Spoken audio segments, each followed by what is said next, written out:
안녕하세요. 전 직장에 다니고 있는 40대 여성입니다. 흔히 가장 가까운 사람일수록 예의를 지켜야 한다는 말을 많이 하죠. 그렇지만 참 많은 분들이 이게 얼마나 중요한 이야기인지 생각하지 못하는 것 같습니다. 저 역시 가깝다는 이유로 무조건적인 이해를 바라는 사람들을 겪었었는데요. 역시나 그 끝은 좋지 않았습니다. 제가 겪었던 정말 기가 막힌 이야기를 오늘 여러분들에게 들려드리려고요. 저는 시골에서 과수원을 운영하던 부모님 밑에서 자랐습니다. 제 밑으론 3살 차이 남동생이 있었고 부모님은 농사도 지으셨지만 소도 키우시고 정말 많은 일을 하셨어요. 특히나 부모님은 항상 어릴 적부터 남들에게 베푸는 걸 중요하게 생각하셨어요. 그때도 시골엔 혼자 사시는 노인분들이 정말 많았는데 엄마 아빠는 그런 분들께 주기적으로 김치도 가져다 드리고 소고기나 쌀도 좀 챙겨다 드릴 때가 많았어요. 동네에서 나눔 봉사 같은 걸 할 때면 항상 참석하시는 게 저희 부모님이셨답니다. 그런 부모님은 저와 남동생에게 항상 하시던 말이 있었어요. 세아야, 사람은 인정이 있어야 돼. 다른 사람들을 배려하고 생각할 줄 알아야 하는 거다. 나중에 세아도 커보면 알겠지만 이 세상은 혼자 살아가는 게 아니거든. 그러니 서로 보듬고 이해하면서 살아가야 하는 거란다.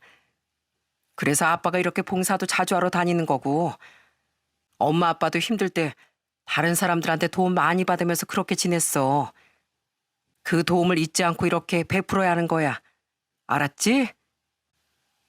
늘 이렇게 다른 사람을 배려하고 사랑하는 마음을 가져야 한다고 말씀하셨던 아빠 엄만 어린 제가 보기에도 참 대단하다는 생각이 들 정도로 배울 점이 많으셨어요. 그런 부모님 밑에서 저와 남동생은 정말 행복하고 건강하게 잘 자랐답니다. 그리고 전 대학을 서울에 있는 여대로 진학하게 되었어요. 평생 시골에 살다가 도시로 나와 지내다 보니 초반엔 정말 재밌고 신세계가 펼쳐진 것만 같았어요. 그래서 도시 생활이 너무 즐겁고 재밌었습니다. 그렇지만 대학을 졸업하고 직장 생활을 하면서부터 도시 생활에 대한 외로움을 참 많이 느끼게 되더라고요. 직업적으로는 안정을 잘 찾고 있었지만 마음 둘 곳이 없어 늘 공허한 느낌을 받곤 했습니다. 그런 저의 마음을 따뜻하게 채워준 사람이 바로 30대 중반에 만났던 남자친구였어요. 직장 동료의 소개로 만나게 된 남자친구는 참 따뜻하고 정감 있는 사람이었어요. 저나 남자친구나 나이가 있다 보니 결혼을 전제로 연애를 하게 되었고 1년의 연애 끝에 결혼을 결심하게 되었죠. 처음 저희 집에 인사 갔을 때 남편은 저희 집 풍경을 너무나 좋아했습니다.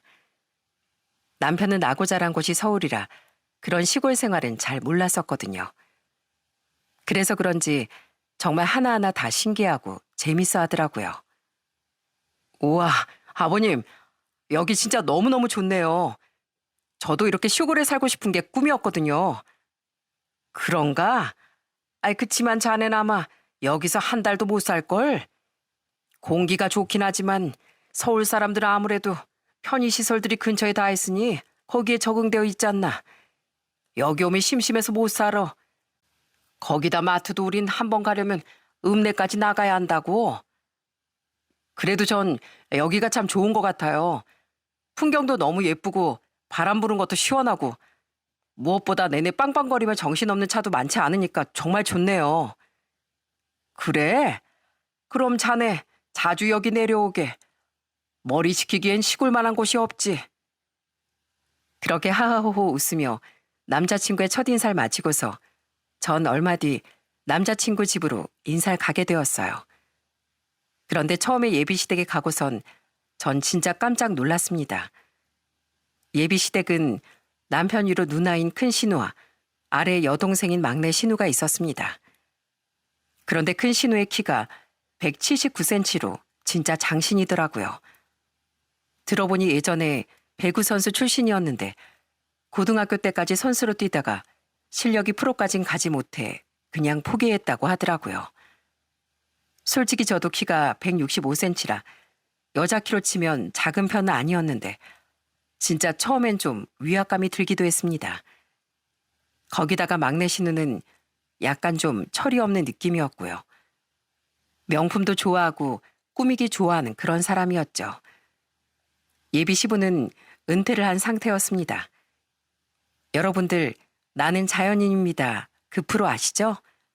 거기 나오시는 분들처럼 시부는 시골에서 혼자 자연을 즐기면서 살고 계셨어요. 그래서 처음 인사를 갔을 땐 예비 시모와 신우들만 볼 수 있었죠. 안 그래도 예비 며느리 인사 온다고 하길래 와서 같이 보자고 했더니만 시간이 영 안 된다네. 우리 남편은 나중에 따로 봐야 되겠다. 아유, 그 양반은 왜 그렇게 시골을 좋아하는지 원. 여기서 마트도 코앞이고 편하게 살면 될걸. 하여튼 간에 번거롭게 됐어. 아니에요. 제가 나중에 시간 내서 따로 찾아뵐게요. 그래, 이제 한 가족이 되는 건데 서로 조율하고 그러면서 살아야지 뭐. 난 솔직히 시골 생활은 영 체질에 맞지 않아서 말이야. 아마 앞으로도 우리 남편이랑 나랑은 이렇게 서로 따로 살게 될 것 같으니까 네가 참고하거라.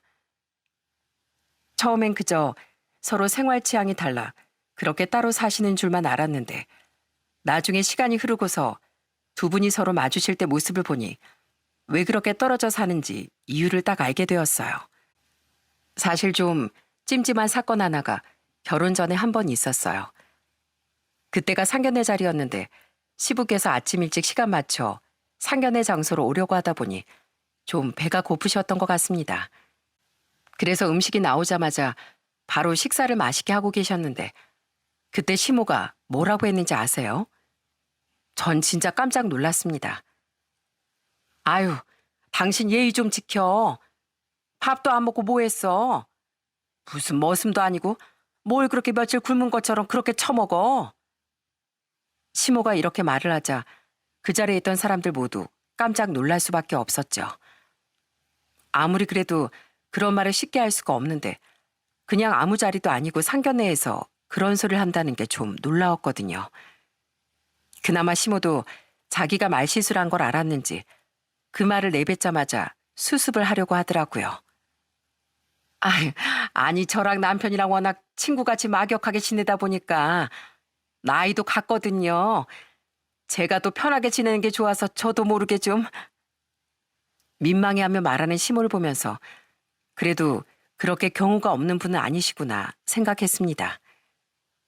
그런데 상견례 내내 시모는 시부가 하는 말 꼬투리 하나하나 다 잡기 시작하더라고요. 한 번은 시부가 저희 아빠한테 시골 생활에 대해 물어본 적이 있었어요. 사돈, 과수원 하시면 안 힘드신가요? 저도 시골 생활 로망이 있어서 이렇게 시골에 내려와서 살고 있지만 작은 텃밭 하나 일구는 것도 참 쉽지 않더라고요. 사돈께서 과수원을 하신다고 하니 제가 꼭 한번 여쭤보고 싶었습니다. 저도 과수원 한번 해보고 싶었거든요. 그러니 바로 시모가 나서서 시부에게 핀잔을 주더라고요. 아유, 하기는 뭐래. 그냥 작은 텃밭이나 할 것이지. 과수원하는데 돈이 얼마나 많이 들어간다고. 잘 알지도 못하면서 시골 생활한다고 난리야, 난리는. 그렇게 시모가 말하자 시부의 표정이 단박에 어두워지고 굳어버리더라고요. 그런 두 분의 모습에 저희 너무나 당황스러웠죠. 순식간에 분위기가 싸해지자 저희 엄마가 나서서 분위기를 풀어보려고도 하셨어요. 아유, 두 사돈분께서는 정말 친구처럼 잘 지내시는 것 같네요. 참 보기 좋습니다. 그죠? 뭐 부부가 서로 존대하고 그러는 것도 좋지만 어차피 가족이지 않습니까? 속에 담아둔 말 계속 쌓이다 보면 화가 나는 거고 그러면 사이도 나빠지는 거고요. 전 이렇게 하고 싶은 말은 다 하고 사는 편입니다. 그러니 며느리로 들어오면 아마 편할 거예요. 툭 터놓고 얘기를 하니 속에 쌓일 일이 뭐가 있겠습니까? 예, 그러시겠네요. 그럼 박가사돈께서도 오늘 먼 길 오시느라 고생 많으셨겠어요. 다시 댁으로 가시려면 시간도 많이 걸리시겠네요. 아유, 아닙니다. 당연히 자식이 결혼한다는데 애비 된 사람이 아무리 먼 거리라도 와야죠. 저희가 두 사돈분들께 너무 결례를 보인 게 아닌가 싶어. 이거 참 죄송하네요. 아유, 아닙니다. 두 분이서 이렇게 친구처럼 잘 지내시는 모습을 보니 오히려 분위기도 많이 풀어지고 좋은데요, 뭘. 다행히 엄마가 중간에서 잘 분위기를 풀어준 덕분에 상견례 무사히 마무리가 될 수 있었어요. 그렇게 상견례가 끝나고서 자리를 정리하자 시모와 시부는 정말 쌩하고서 둘이서 각자 갈 길을 가버리더라고요. 그 모습을 보면서 저희 부모님은 저에게 슬쩍 얘기를 꺼내셨습니다. 세아야, 두 분이서 아직 결혼 유지 중이신 거 맞는 거지? 아니 어쩜 남보다도 못하니? 좀 이상한데? 사위는 참 마음에 든다만 이 엄만 걱정이 되는구나. 나도 두 분이서 이렇게 오래 같이 계시는 건 처음 봐서 당황스러워. 저렇게 투닥거리실 줄은 몰랐거든. 그러니? 그래도 두 분이서 따로 사신다고 하니까 자주 마주치진 않으실 것 같긴 하다만 분위기가 영 안 좋다 얘. 사실 처음엔 두 분을 따로 만나 뵙기 때문에 이렇게 사이가 안 좋을 거라곤 꿈에도 상상을 못했습니다. 그런데 상견례 자리에서 그런 모습을 보고 나니 참 생각이 많아지더군요. 과연 이 결혼을 해야 하는 건가 이런 생각부터 많이 들더라고요. 그렇지만 남편은 또 너무 좋은 사람이었고 두 분이 따로 계실 땐 또 그다지 문제가 될 부분이 없었기에 괜찮을 거라 생각하고 결혼을 하게 되었죠. 남편은 저희 집에 참 잘했습니다. 부모님께도 잘했지만 남동생과도 참 잘 지냈어요. 가끔씩 남동생이 일에 치여 힘들어하다 저희 신혼집에 오면 남편은 저보다 더 제 남동생을 챙겨주기도 했죠. 처남, 이거. 처남 요즘 많이 피곤하지? 사회생활이라는 게 원래 쉽지가 않잖아. 그래도 처남은 성격도 좋고 일도 잘하니까 금방 적응할 거야. 이거 받아. 처남 맛있는 거 사 먹어. 매형, 역시 저 생각해 주시는 건 매형밖에 없네요. 저 진짜 매형한테 많이 배웁니다. 그렇게 남편은 종종 남동생에게 용돈도 챙겨주면서 진짜 친형처럼 조언도 많이 해주고 응원도 많이 해줬어요. 그런 남편의 세심함 때문에라도 저도 시댁에 잘하려고 했었고요. 그런데 결혼을 하고 보니 제가 생각했던 것보다 시댁 분위기는 전혀 달랐습니다. 세상 쿨하고 시원시원하게 보였던 시모는 전혀 그런 성격이 아니었고 시부는 세상 세심하고 다정하신 분이셨어요. 사실 처음엔 두 시누이들이 워낙 시모만 챙기길래 전 시부가 뭔가 잘못한 게 있거나 가족들에게 별로 좋지 않은 사람인가 보다 생각했었거든요. 그런데 지내다 보니 전혀 그게 아니더라고요. 시부는 한 달에 한 번씩 집으로 오곤 했는데 그때마다 시누들은 다 시모 편이었고 남편만 중립을 지키곤 했습니다. 특히나 시부가 시댁으로 오실 때마다 저희도 같이 가서 식사를 하곤 했는데 그때마다 치모의 잔소리 폭탄이 엄청나게 쏟아지곤 했어요. 당신은 대체 그 언제까지 깡촌에서 살다가 올 거야? 이제 며느리도 봤는데 여기 와서 지내야 하는 거 아니야? 그 얼굴도 새카맣게 변해가지고선 아주 촌놈이 다 됐네, 촌놈이. 당신 잔소리에 내가 여기만 오면 숨이 턱턱 막혀서 오고 싶지가 않아. 나 올라오게 하고 싶으면 그 잔소리 하는 거 좀 그만해. 며느리 있는 자리에 산다는 소리가 그거야? 내가 지금 잔소리 안 하게 생겼어? 그래도 며느리 앞에서 창피는 한가 보지? 그렇게 시모와 시부가 투닥거릴 때면 중간중간 신우들은 은근히 시모 편을 들어주곤 했습니다. 아빠, 엄마 말 좀 들어. 아무리 아빠 하고 싶은 대로 하는 거라지만 가족들 생각은 안 해? 그 시골에 살면 여기 남아있는 가족들은 어쩌라고.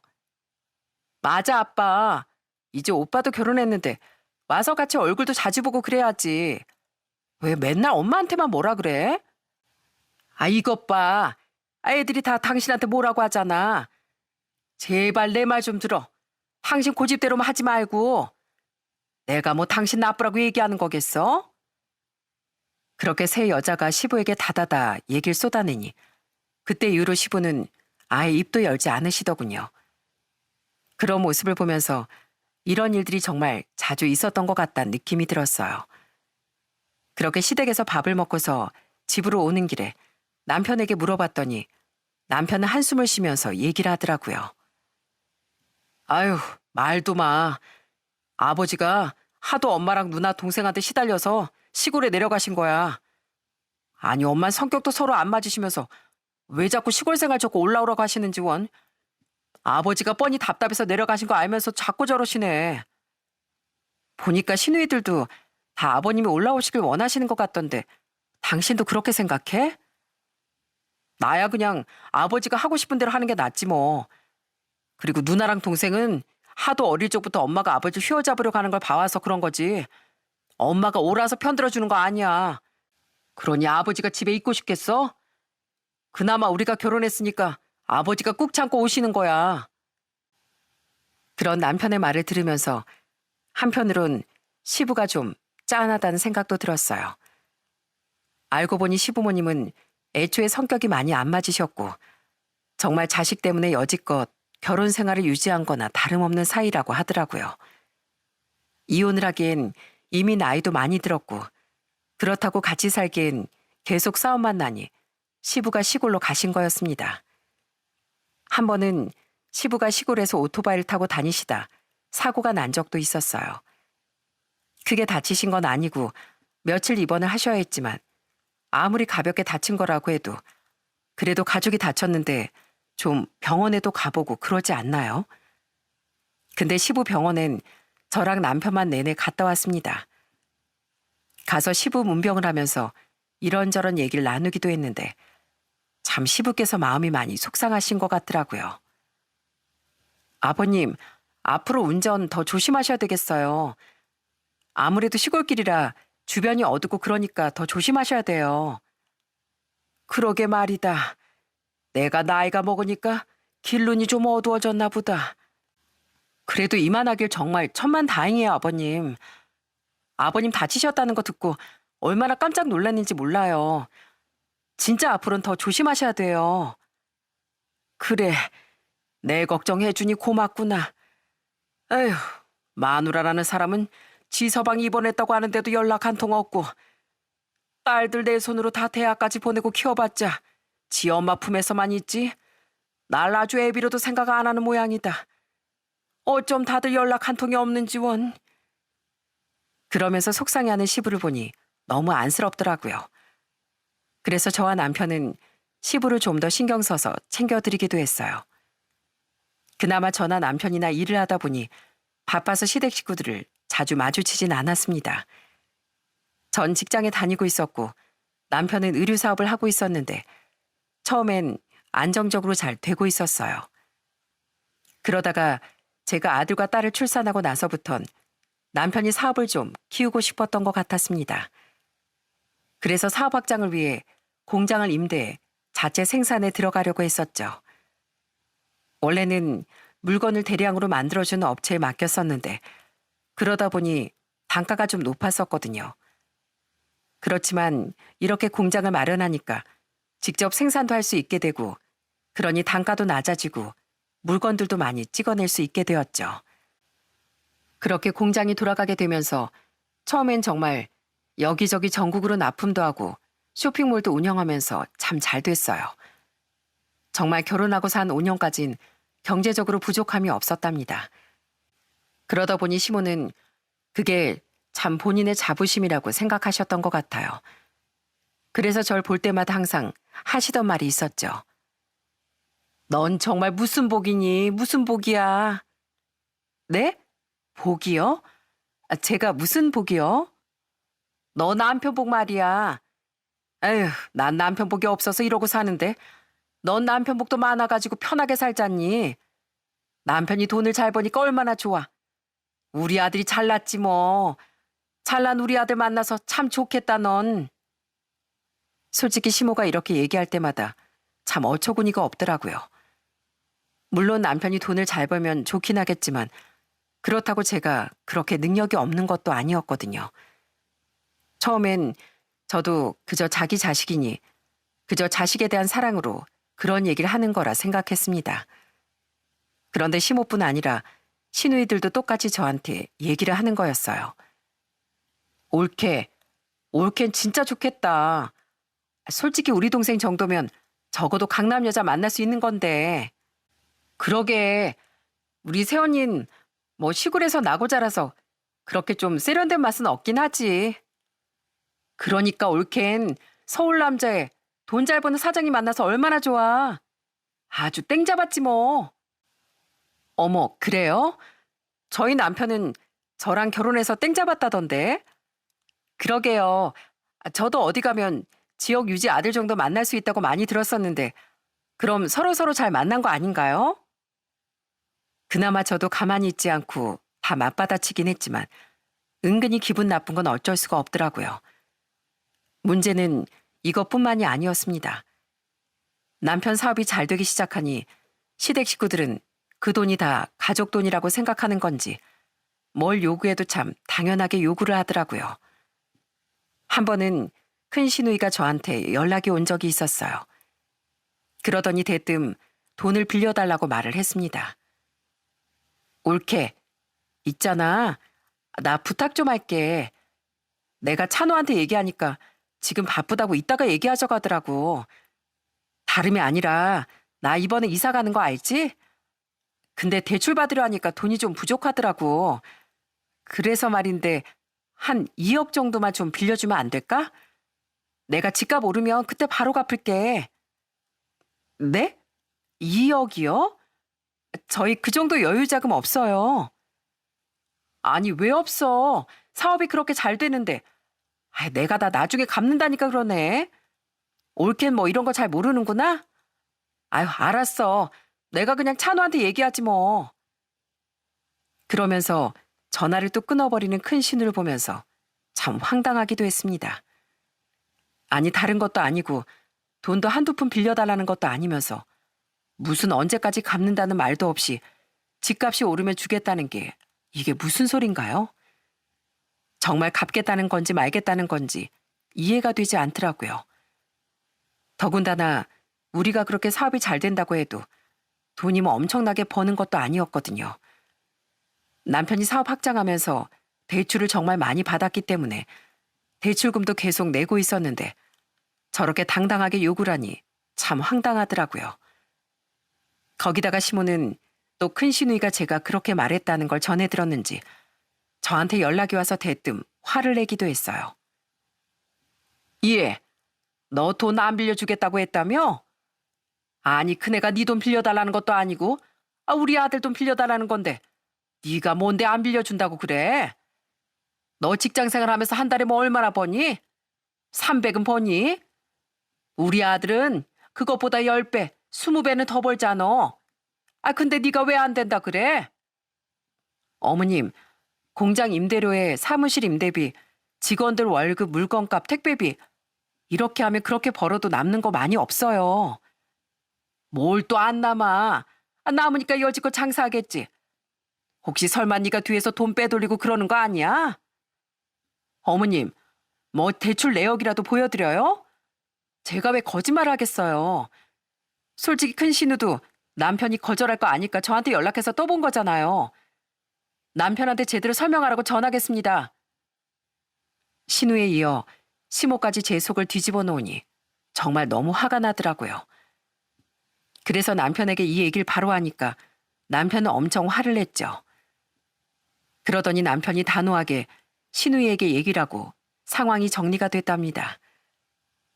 그 뒤로도 소소하게 돈을 줘라, 용돈을 챙겨라 이런 얘기가 나오길래 전 단박에 거절했습니다. 그랬더니 시모는 그냥 얘기하면 안 될 것 같다고 생각하셨는지 어느 날은 진짜 교묘하게 머리를 써서 절 이용하시더라고요. 하루는 저한테 갑자기 시모가 급한 목소리로 전화가 왔습니다. 에미야, 에미야, 너 지금 어디니? 지금요? 저 지금 잠깐 밖에 나와 있는데 약속 있어서 가고 있어요. 근데 왜요? 약속 좀 미루고 여기 좀 빨리 와다오. 급하다 급해. 주소 불러줄 테니까 너 여기로 빨리 와. 휴일에 급하다며 저한테 전화 온 시모의 목소리를 듣고서 전 너무 놀라 만나기로 한 지인에게 양해를 구하고 2시간 뒤로 약속을 미루고서 시모가 말한 장소로 뛰어갔습니다. 그런데 그곳에 도착을 하자마자 전 경악을 금치 못했네요. 그곳은 고급 한식집이었고 시모를 포함해 5명 정도가 테이블에 앉아 절 기다리고 있었거든요.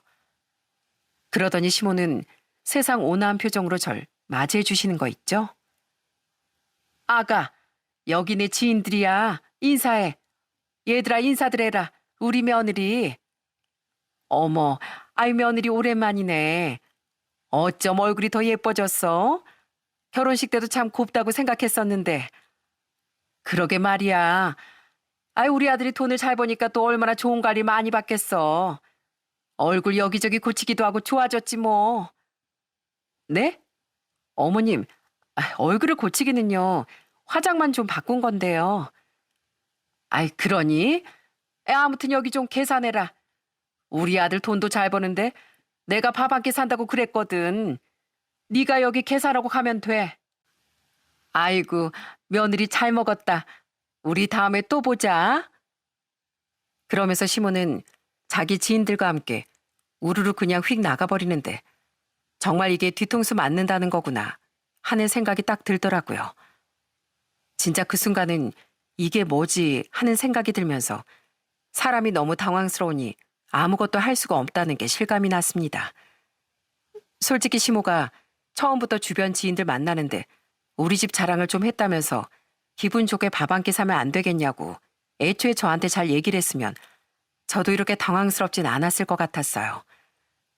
그런데 급하다며 달려온 며느리한테 명령식으로 계산하라고 하니 여러분들은 이걸 어떻게 생각하시나요? 전 진짜 정말 황당하더라고요. 그때까지만 해도 사실 시댁 식구들에 대한 스트레스가 좀 있긴 했지만 그냥 넘어갈 수 있었어요. 가족이니까 조금 더 참자는 생각을 하기도 했고 제가 불편함을 표시하면 남편이 적극적으로 나서서 중재를 해주니 괜찮다고 생각을 했었거든요. 그 뒤로 큰 신우가 결혼을 하면서 두둑이 추기도 하고 막내 신우도 생일 때마다 선물도 주면서 나름 저희도 시누이들을 잘 챙겼답니다. 시모한테도 명절이나 이럴 때 용돈도 많이 챙겨드리며 그래도 할돌이 나름 잘해왔다고 생각했고요. 그러던 어느 날 사업을 하고서 5년 정도 지났을 무렵부터 슬슬 분위기가 달라지기 시작했습니다. 워낙 경기 자체가 불경기이기도 했지만 점점 매출이 급속도로 감소하기 시작했거든요. 그게 중국이나 동남아 이런 쪽에서 옷들을 워낙 싸게 만들 수 있다 보니 여러 업체에서 그 나라로 공장을 차려서 물건을 만들고 단가를 확 내려버린 거죠. 그러다 보니 남편처럼 국내에서 공장을 돌리는 건 경쟁력이 없어져 버리고 점점 매출이 줄어들 수밖에 없었어요. 그렇게 저가의 물량을 남편이 이겨내지 못했던 거죠. 점점 매출이 떨어지기 시작하니까 남편이 정말 많이 힘들어했습니다. 매일같이 술만 먹고 괴로워했죠. 여보, 나 진짜 어떡하지? 저가 물건들은 계속해서 들어오는데 그 단가 맞추려고 하면 우리 공장은 좀 힘들 것 같아. 이제 정말 어쩌면 좋아, 여보. 더는 버티기 힘들 것 같은데 진짜 힘들다. 아무리 불경기라고 해도 이렇게 경쟁조차도 안 되니 너무 힘들어. 여보 힘내. 내가 해줄 수 있는 거라곤 이렇게 힘내라고 말해주는 것밖에 없네. 당신 얼마나 괴롭겠어. 그동안 그렇게 노력을 많이 했는데. 그러니까 그나마 당신이라도 내 노력 알아주니 다행이다. 당신한텐 진짜 미안해. 내가 어떻게든 잘 돼서 호강시켜주려고 했는데. 아니야 여보. 우리 같이 한번 이겨내보자. 조금만 더 버티다 보면 분명 좋은 날 올 거야. 그렇게 저흰 위기를 어떻게든 서로 극복해보려고 노력했습니다. 그런 와중에 막내 시누이가 결혼을 한다며 저희 집을 찾아왔던 적이 있었어요. 처음엔 저희 집으로 온다길래 왜 시댁에 안 가고 여기로 오나 의아했는데 역시나 의도가 있었더라고요. 오빠, 새언니, 인사해. 내 남편 될 사람이야. 안녕하세요. 처음 뵙겠습니다. 정말 말씀 많이 들었습니다, 형님. 내가 오빠 자랑 얼마나 했는지 몰라. 우리 오빠가 회사 대표고 쇼핑몰도 운영한다고 하니까 얼마나 놀랐는데. 그치? 일단 오빠, 우리 앉아서 얘기하자. 그러더니 막내 신우는 예비 시매부를 데리고서 거실 소파에 딱 앉았습니다. 저와 남편은 그런 두 사람을 보면서 도대체 무슨 할 말이 있길래 여길 왔을까 궁금해하고 있었어요. 그때 막내 신우의 입에서 나온 말을 듣고 전 너무나 깜짝 놀랐죠. 정말 막내 신우는 너무나도 해맑게 얘기를 꺼내더라고요. 오빠 있잖아. 나 회사 다닌 지도 얼마 안 돼서 모아둔 돈 별로 없는 거 알지? 이 사람도 사실 회사 오래 안 다녔었거든. 그래서 그런데 우리 신혼집 말이야. 오빠가 좀 해주면 안 돼? 오빠가 우리 집 가장이나 마찬가지잖아.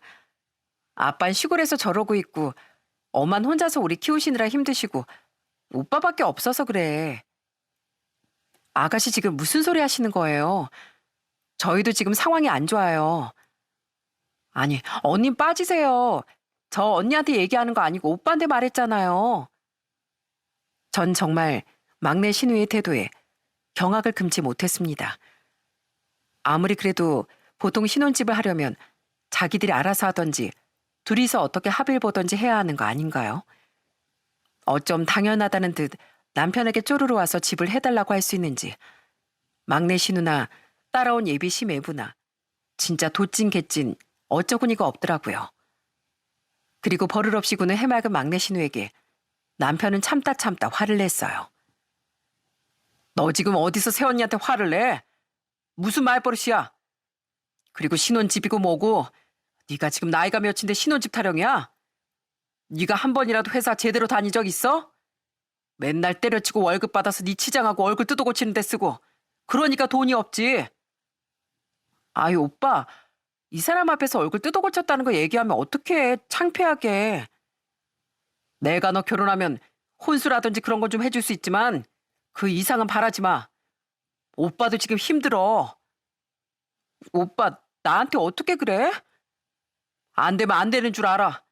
신혼집 못 해주니까 그렇게 알고 가. 결국 남편은 막내 신우에게 냉정하게 얘기를 하고서 그렇게 두 사람을 보내버렸습니다. 그러면서 막내 신우는 울면서 나가더라고요. 도대체 왜 우는지도 이해가 되지 않았고요. 그런데 그 다음날 시모가 또 저한테 전화가 온 거예요. 아니 너 감히 우리 딸을 울려? 아 어떻게 우리 딸 그렇게 울릴 수가 있어? 어머님 제가 무슨 울리긴 울려요. 혼자 울던데요. 아이 어쨌거나 새언니가 됐으면 신우이가 결혼한다는데 돈 좀 보태줄 수 있는 거 아니야? 네가 그렇게 냉정하게 잘라버리니까 울지. 어머님 저희도 힘들어요 힘들어. 지금 남편 사업도 잘 안 돼서 머리 아픈데 무슨 소리 하시는 거예요?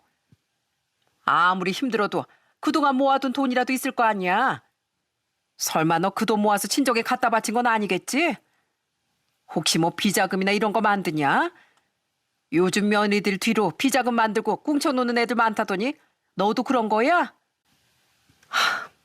대체 왜 절 그렇게 보시는지 모르겠지만 어머님 제발 사람 좀 존중해 주세요. 아무리 며느리 시모 관계라지만 기본적인 건 좀 갖추시면서 말씀해 주셨으면 좋겠네요. 아니 어디서 이게 따박따박 말대꾸야? 오냐 너 두고 봐라 두고 봐. 그렇게 시모와 크게 말다툼을 했지만 사실 거기에 신경 쓸 겨를조차 없었어요. 남편의 사업은 정말 시간이 지날수록 더 무너져 내렸거든요. 결국 남편 사업은 1년을 버티다가 무너지고 말았습니다. 그러면서 확장하며 산 기계들도 다 처분을 하고 정리를 하게 되었죠. 결국엔 살고 있던 아파트마저 처분을 해야 할 정도로 그렇게 힘든 상황까지 오게 되었어요. 그런 상황을 아는지 모르는지 시댁에선 아무런 말도 없었지만 친정에선 소식을 듣고서 바로 연락이 왔더라고요. 그러더니 친정에선 남편을 데리고 집에 한번 오라며 얘기를 해주셨습니다. 그래서 저희도 생각을 정리하고 마음도 달랠 겸 친정으로 향했어요. 남편이 머리 식히고 싶을 때마다 혼자서도 종종 친정에 갔었거든요.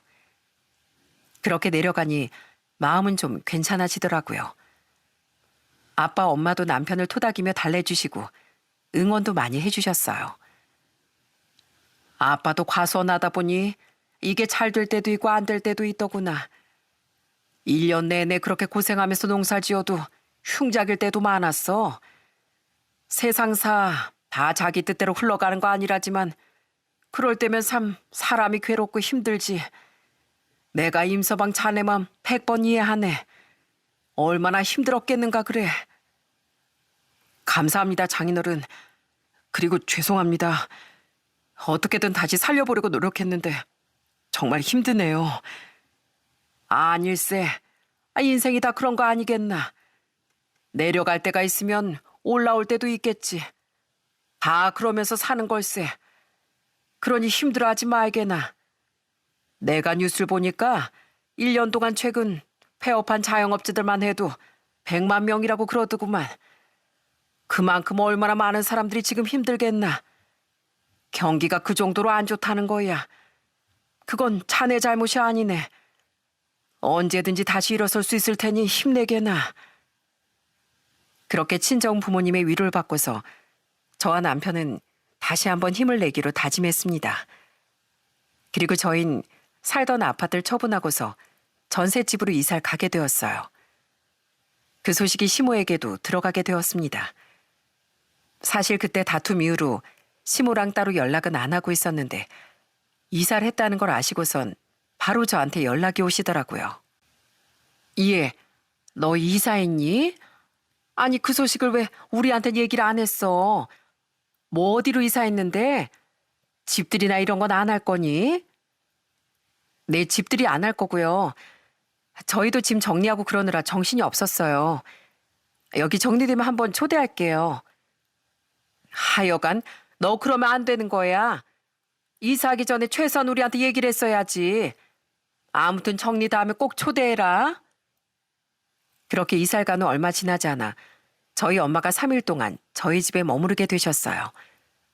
얼마 전부터 기침을 자주 하시던 엄마가 걱정돼 아빠가 큰 병원에 예약을 하셨거든요. 그러면서 겸사겸사 저희 집에 머무르시게 된 거였죠. 엄마도 저희 집에 온다면서 바리바리 반찬들을 싸오시기도 했어요. 우리 먹인다고 된장이며 고추장이며 김치며 채소들까지 다 하나하나 싸들고 올라오셨습니다. 그걸 보고 참 마음이 찡하더라고요. 엄마, 이 무거운 걸 왜 들고 왔어? 그냥 택배로 보내면 될걸. 택배 보내면 언제 도착할 줄 알고. 몇 개 안 들고 왔어. 그냥 김치도 조금만, 반찬도 조금만 이렇게 해서 가지고 온 거야. 무슨 몇 개를 안 들고 와. 바리바리 다 싸들고 왔구만. 엄마 건강 때문에 온 거면서 왜 우리 걱정만 해. 나 미안하게. 미안하긴. 이게 부모 마음이라는 거다. 너도 애들 커봐라. 이 엄마 마음 누구보다 잘하게 될걸. 그러면서 부지런히 또 냉장고 정리까지 해주시는데 참 엄마한테 죄송하면서도 감사하고 너무나 뭉클했습니다. 우리 애들도 엄마가 오니 너무 좋아하고 들떠하더라고요. 전 오랜만에 엄마 어떻게 시간을 보낼까 생각을 하고 있었어요. 그런데 그때 갑자기 시모에게서 연락이 온 거였습니다. 그런데 애들이랑 엄마가 거실에서 노는 말소리가 들렸는지 대뜸 시모가 저에게 묻더라고요. 뭐야, 집에 누구 왔냐? 친정엄마 오셨어요. 3일 정도 저희 집에 계실 거거든요. 뭐? 너 지금 사람 차별하니? 아니 이것 봐라 정말. 너 내가 누군지 알아? 너 이거 가만 안 둬. 아니 어머님, 그게... 시모는 저희 엄마가 왔다는 소리를 듣자마자 대뜸 화를 내며 전화를 끊어버렸어요. 저희 엄마가 아파서 병원 가시려고 겸사겸사 오신 거란 말도 하지도 못했네요. 그런데 그날 저녁 집안이 아주 난리가 나고 말았습니다. 저녁밥을 먹고 있는데 갑자기 누군가가 초인종을 누르는 거였어요. 그건 바로 시모였습니다. 알고 봤더니 남편이 저희 집 주소를 알려줬나 보더라고요. 남편은 사실 시모가 주소 알려달라고 하니까 안 알려줄 수도 없는 노릇이고 그리고 이렇게 빨리 찾아올 거라곤 상상도 못했던 거였어요. 그런데 시모가 딱 집에 들어오더니 이곳저곳을 살피더니 우리가 밥을 먹고 있었던 걸 보고선 갑자기 엄마를 향해 얘기를 했습니다. 그때 시모의 첫마디를 듣고 우린 다 경악을 했어요. 사돈, 지금 우리 아들 불편하게 뭐 하는 겁니까? 아니, 어떻게 여기서 3일씩이나 지낼 생각을 하세요? 우리 아들 불편하니까 빨리 나가주세요. 예? 지금 뭐라고 하셨어요? 나가주시라고요? 여기 우리 아들 집이잖아요. 대뜸 집에서 나가라는 시모의 말에 정말 그 자리에 있던 모든 사람들이 깜짝 놀랄 수밖에 없었습니다. 상황을 아무것도 모르고서 그런 얘기를 한다는 게 너무나 이해가 되지 않았고 화가 치밀어 올랐거든요. 그래서 전 그런 시모에게 화를 냈어요. 아니 어머님, 지금 뭐 하시는 거예요? 말이 너무 심하시잖아요. 왜 저희 엄마한테 나가라고 하세요? 심하게 뭐가 심해? 넌 내가 불편하니까 여기 초대 안 하는 거 아니니? 그러면서 네 엄만 여길 초대를 해? 그러니까 나도 우리 아들 불편할까 봐 네 엄마 나가라는 건데 내가 뭐 잘못됐냐? 잘못됐어? 내 아들 집에서 나가라는 것도 안 되니? 뭐라고요? 여기 남편 집 아니거든요? 뭔 소리 하는 거야? 아, 여기가 왜 우리 아들 집이 아니야? 얘가 진짜 시어머니 뭘로 보고 그 큰 집에서 이 조그만 집으로 이사 왔는데 당연히 우리 아들 집이지. 전 그렇게 화내는 시모를 보고서 도저히 안 되겠다는 생각이 들었습니다. 그리고 전 바로 안방으로 향했어요.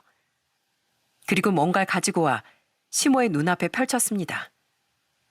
그리고 그걸 보고서 시모는 아주 깜짝 놀라 자빠지더라고요. 뭐야? 아니 이게 뭐야? 여기 진짜 우리 아들 집 아니야? 예, 여기 남편 집 아니고 저희 엄마 집이에요. 네, 그건 바로 전세 계약서였습니다. 그때 시골에서 저희를 불렀던 부모님은 집까지 못 해주지만 전세금은 해주겠다고 말을 하려고 부르신 거였어요. 그때 당시 제 이름으로 계약을 하거나 남편이랑 공동으로 계약을 하라고 하셨지만 남편은 그걸 거절하고 엄마의 이름으로 계약을 하겠다고 한 거였습니다. 그제서야 본인이 뭔가 다시 일어설 수 있을 것 같다고 생각을 했대요. 그래서 엄마 이름으로 계약을 했던 거였는데 시모는 아예 생각을 안 했던 거였습니다. 시모도 당연히 물어보진 않았으니 남편도 굳이 먼저 얘기할 것도 없었고 어쨌든 저는 잘 벌었으니 당연히 아들 명의로 했겠거니 생각을 하셨나 보더라고요. 그러면서 계속 계약서를 확인하며 시모는 당황해했습니다. 아니 이게 뭐야? 아니 왜 여기 사돈 이름이 여기 있지? 보셨죠? 여기 어머님 아들 이름이 아니고 저희 엄마 이름 보이시죠?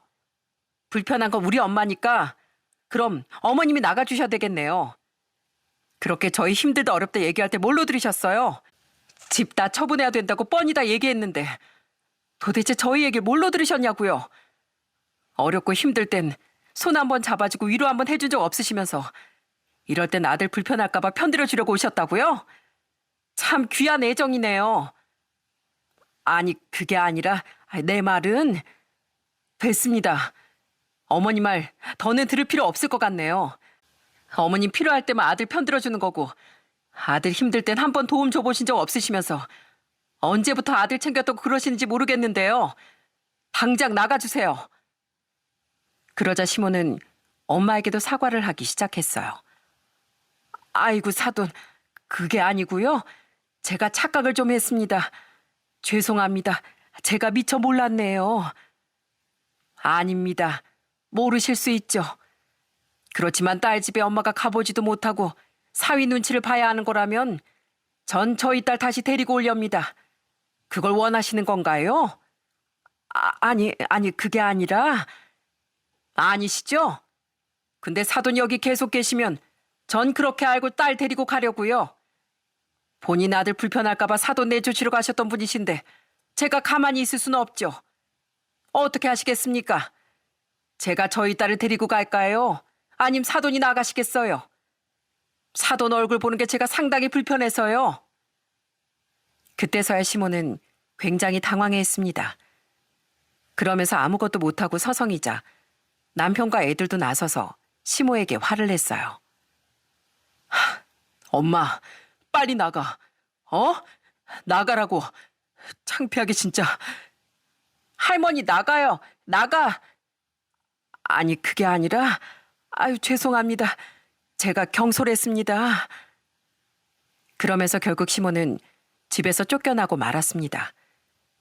시모가 나가고서 남편은 정말 엄마한테 죄송하다며 무릎을 꿇고 머리를 숙이고 사과를 했어요. 장모님, 정말 죄송합니다. 제가 중간에서 잘 정리를 했어야 하는 건데 저 때문에 이런 일이 생겼네요. 정말 죄송합니다. 제가 드릴 말씀이 없습니다. 저도 저희 집 때문에 힘들었는데 너무 힘들어서 제가 제대로 정리를 못했던 것 같아요.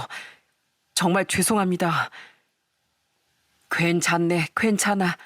어서 일어나. 자네가 뭘 잘못했다고 그러는가. 일단 다들 좀 놀란 것 같으니 한숨 좀 돌리고 밥도 좀 먹고 하자고. 자네는 아무 잘못 없으니 그러지 말게. 자네 어깨가 얼마나 무거웠겠는가. 괜찮네. 그렇게 그 사건이 벌어지고 난 후 남편은 엄마를 병원에 모시고 다니고 서울에서 간단하게 관광도 시켜주고 했습니다. 다 같이 맛있는 것도 먹으면서 그렇게 3일을 잘 지내시다가 엄만 집으로 돌아가셨죠. 정말 다행으로 엄만 건강에 별 이상은 없었습니다. 그리고 시모는 그날 이후로 자기가 실수했다는 걸 느꼈는지 자꾸만 연락이 왔지만 저나 남편이나 진짜 진절머리가 나서 연락조차 받고 있지 않습니다. 솔직히 시모나 신우들이나 죄다 남편을 돈줄로만 생각을 했었으니 점점 정이 떨어지고 있었는데 이번 사건을 계기로 남아있던 정마저 뚝 떨어지고 만 거였죠. 그리고 지금은 아예 신우랑 시모와는 연락은 끊은 상태이고요. 특별한 일이 있을 때면 시부만 한 번씩 시골에서 만나 뵙고 있어요. 같이 텃밭도 가꾸고 삼겹살도 구워 먹고 그러면서 시간을 보내고 오고 있답니다. 남편은 지금 의류 사업을 계속하고 있는데 전에 했을 때보단 한 10분의 2 정도로 확 줄어들긴 했어요. 그래도 처음부터 다시 시작을 한다고 노력을 정말 많이 하고 있습니다. 그런 남편의 노력 덕분인지 지금은 입에 풀칠할 정도로는 지내고 있어요. 그래도 전 남편을 믿는답니다. 남편이 성실하고 책임감 있는 사람이니 다시 올라갈 수 있을 거라고 생각해요. 저희 부모님은 시골에서 계속 과수원 농사도 지으시고 잘 지내고 계세요. 제 남동생도 얼마 전 결혼을 하게 되면서 저 역시 올케를 맞이하게 되었어요. 제가 신우의 입장이 되었으니 전 더 조심스럽게 올케를 대하려고 노력하고 있답니다. 정말 다행히 올케는 너무 착하고 좋은 사람이라 앞으로 잘 지낼 수 있을 것 같습니다. 저희 남편처럼 주변에 보면 가족이란 이유로 희생하는 분들이 정말 많으신 것 같아요. 그렇지만 아무리 가족이라고 해도 사람 사이엔 어느 정도 정도가 있어야 한다고 생각합니다. 어느 정도의 선을 넘어선다면 과감하게 끊어내는 것도 필요할 것 같아요. 단박에 끊어내는 게 힘들다면 조금씩 거리를 두는 것도 필요하다고 생각하고요. 요즘 정말 경기가 많이 안 좋고 힘든 시기가 오래 이어지고 있습니다. 그러다 보니 모든 분들이 힘들다고 생각을 하고 계시죠. 이런 불경기일수록 가족들끼리 서로 잘 뭉쳐서 버텨내는 게 중요하다고 생각합니다. 정말 힘들고 어려운 시기지만 버티고 견뎌내다 보면 언젠간 전보다 더 좋은 시기가 올 거라고 생각해요. 우리 그때까지 힘내봐요. 지금까지 제 이야기 들어주셔서 감사드립니다. 앞으로 모든 일들이 술술 잘 풀리시길 바라면서 이만 제 사연을 마치도록 하겠습니다.